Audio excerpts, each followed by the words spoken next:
학실엄마와 아빠. 노인은 벌떡 일어서서 두 발로 한 번씩 쿵쿵 식당 마룻바닥을 밟아 보인다.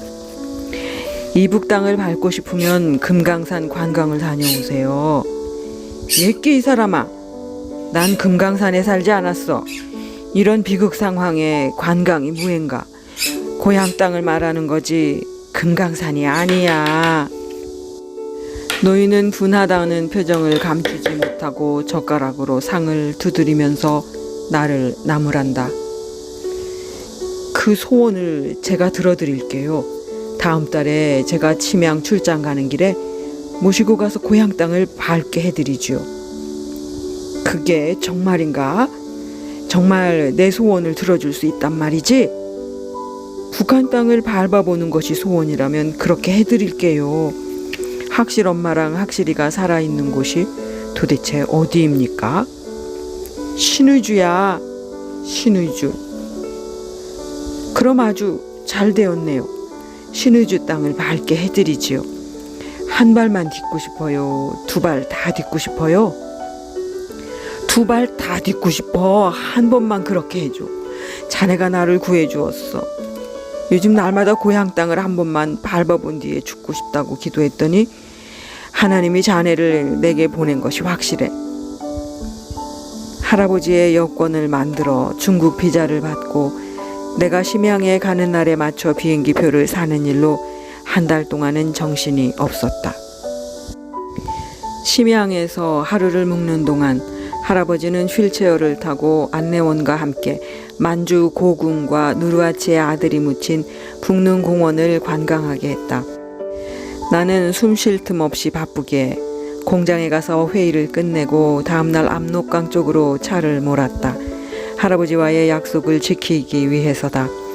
다행히 공장에서 기사까지 딸린 차를 내주어 편안하게 단동으로 갈 수 있었다. 늦가을의 들판은 서울보다 추위가 먼저 와서 추수를 한 탓에 텅 비어 있었다. 노인은 설레는 마음을 감추지 못하고 연신 눈을 비비면서 지팡이를 만지작거렸다. 2시간을 달린 뒤에 휴게소에 잠시 머물렀다. 중국은 먹을 것이 흔하다고 하지만 상점에는 농산물 몇 가지와 조악한 공산품이 썰렁하게 놓여있다. 아무리 봐도 먹을 만한 것이 없어서 젓가락에 얼음을 매단 아이스케키를 사다가 노인의 손에 쥐어주었다. 마음이 타서 갈증이 나고 목이 말랐는지 혀로 입가를 적셔가면서 맛있게 들었다. 단동에 들어오자 바로 차를 평안산장으로 몰았다. 단동 시내에서 30분 거리에 자리를 잡은 이 산장은 바로 코앞 아주 가깝게 신의주를 바라볼 수 있는 거리였다. 서울에 산다는 주인은 마치 한국의 한 귀퉁이를 옮겨다 놓은 것처럼 한국풍의 정원과 액자를 걸어 놓았다. 밸런스가 맞지 않게 어색하게 벌거벗은 두 남녀가 서로 껴안고 있는 조각이 풍광을 해치기는 했지만 그런대로 중국 땅에서 이만큼 자리를 잡느라고 얼마나 고생을 했을까 하는 안쓰러운 마음이 들었다. 모르긴 해도 이 주인도 내가 모시고 온 할아버지처럼 사연이 있어 신의주 바로 코앞에 이런 산장을 겸한 음식점을 차린 것이 아니겠는가. 아마도 사랑하는 연인을 두고 와서 저런 요상한 조각까지 세워놓고 말이다. 산장이 지어진 벼랑은 압록강을 끼고 흐르는 절경이라 신의주 쪽에서도 훤히 바라볼 수 있는 위치다. 압록강변을 포크레인까지 동원하여 파헤쳐 거기에 호텔을 지을 예정이라고 하니 산장 주인에게 말 못할 깊은 사연이 있음에 틀림없다. 할아버지의 팔을 끼고 강 건너 신의주를 바라보았다. 산 꼭대기까지 농사를 짓는다고 개간하여 깎아죽 머리에 버짐이 퍼진 것처럼 흉물스럽게 보였다. 신의주를 바라보면서 할아버지는 도라산 전망대에서처럼 찬송을 부르지 않고 그저 망부석처럼 숨이 멎은 듯 서 있었다. 아침부터 아무것도 잡숫지 않으셨어요. 우선 산장에 들어가서 식사를 하십시다. 이 집 토종 삼계탕이 일미입니다. 우리나라에서처럼 가둬놓고 기른 것이 아니고 사냐에 놔 기른 토종닭이라 쫄깃쫄깃하고 달짝지근한 것이 기막힌 맛입니다. 노인은 내 손에 팔이 잡혀 질질 끌려서 안으로 들어왔다. 식탁에 앉아서도 여전히 신의주로 뚫린 창문에 눈을 받고 숨도 쉬지 않는 것처럼 보였다. 차라리 몸부림치면서 울부짖는 쪽이 몸에 좋은 법이다. 저렇게 속으로 사귀고 있으면 병이 짙어지게 마련이다. 어쩔 수 없이 잠든 사람을 깨우듯 몸을 흔들었다. 할아버지, 삼계탕 드세요. 다 식어요. 노인은 깊은 잠에서 깨어난 것처럼 부스스한 눈을 들어 압록강과 그 건너 신의주의 산들을 바라보다가 후루룩 깊은 숨을 내쉬었다. 자네 여기 데려와서 이렇게 신의주를 바라보게 하려고 나를 비행기 태워 얘까지 데려온 것인가? 아니요. 할아버지 소원대로 신의주 고향 땅을 밝게 해드리겠으니 어서 식사하세요. 노인은 마지못해 닭다리를 하나 집어들었으나 맛이 없는지 바로 내려놓는다. 자꾸 권하자 걸쭉한 삼계탕 국물을 몇 수저 들고는 물만 마신다. 어쩔 수 없이 관전 쪽으로 차를 몰게 했다. 압록 강변길이 아주 잘 닦여 있어 차는 편안하게 강줄기를 타고 달렸다.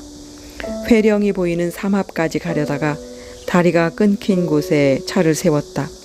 중국 쪽의 다리 반쪽만 살아있고 북한 쪽으로는 완전히 잘려나간 곳이다. 1800년대부터 그 다리로 문물이 오갔으며 사람들이 왕래하던 곳이라고 한다. 노인의 눈이 갑자기 커지더니 고함을 질렀다. 아, 바로 여기야. 내가 어렸을 적에 여기 온 적이 있어. 할아버지를 따라서 아버지가 인삼을 지고 이 다리를 건넜다고 하더군. 그때 양코배기들이 이 다리로 넘어와서 쪽복음을 주었다는 바로 그 다리야. 그렇다면 여기가 바로 책문이 열렸던 곳이고 의주 상인들이 드나들었다는 곳인가요? 맞아. 이 다리를 건너가서 인삼을 팔고 그 돈으로 비단을 사가지고 돌아온다고 할아버지가 그랬어. 그렇다면 여기가 우장이라는 곳인가? 나는 머리를 갸웃거렸다.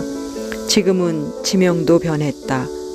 중국은 북만주나 간도에 흩어져 있는 조선의 역사적 흔적을 지워가는 판이라 모두가 사라져가고 있는 형편이다. 다리 중간이 이렇게 반쪽으로 끊겼으니 어떻게 내가 고향 땅을 밟을 수 있단 말인가? 자네 나를 속인 것이 분명하군. 아닙니다. 내일 낮에 꼭 고향 땅을 밟아보게 할 것입니다. 늦가을이라 압록강 바람이 무척 찼다. 노인을 모시고 단동 시내로 들어와서 동해라는 여관의 방을 잡았다. 해가 짧아서 어둠이 바로 단동 시내를 내려덮었고 요란한 불빛이 번쩍거려서 이곳에도 자유의 물결이 불어닥친 걸 실감나게 했다. 가끔 단동에 출장 왔을 적에 들렸던 발 마사지 하는 집에 연락을 했다. 한국 돈으로 2,000원이면 1시간 동안 발을 주물러주는 발 마사지는 이곳의 명물이었다. 할아버지는 마사지를 받은 탓인지 코를 골면서 잠들었다. 다음 날 나는 노인을 모시고 여관에 딸린 식당에서 아침 식사를 했다. 조선족이 운영하는 여관이라 토속적인 음식이 나왔다. 노인은 된장찌개와 고등어 구이를 맛나게 들었다. 오늘은 차를 단동의 끝인 황해 쪽으로 몰았다.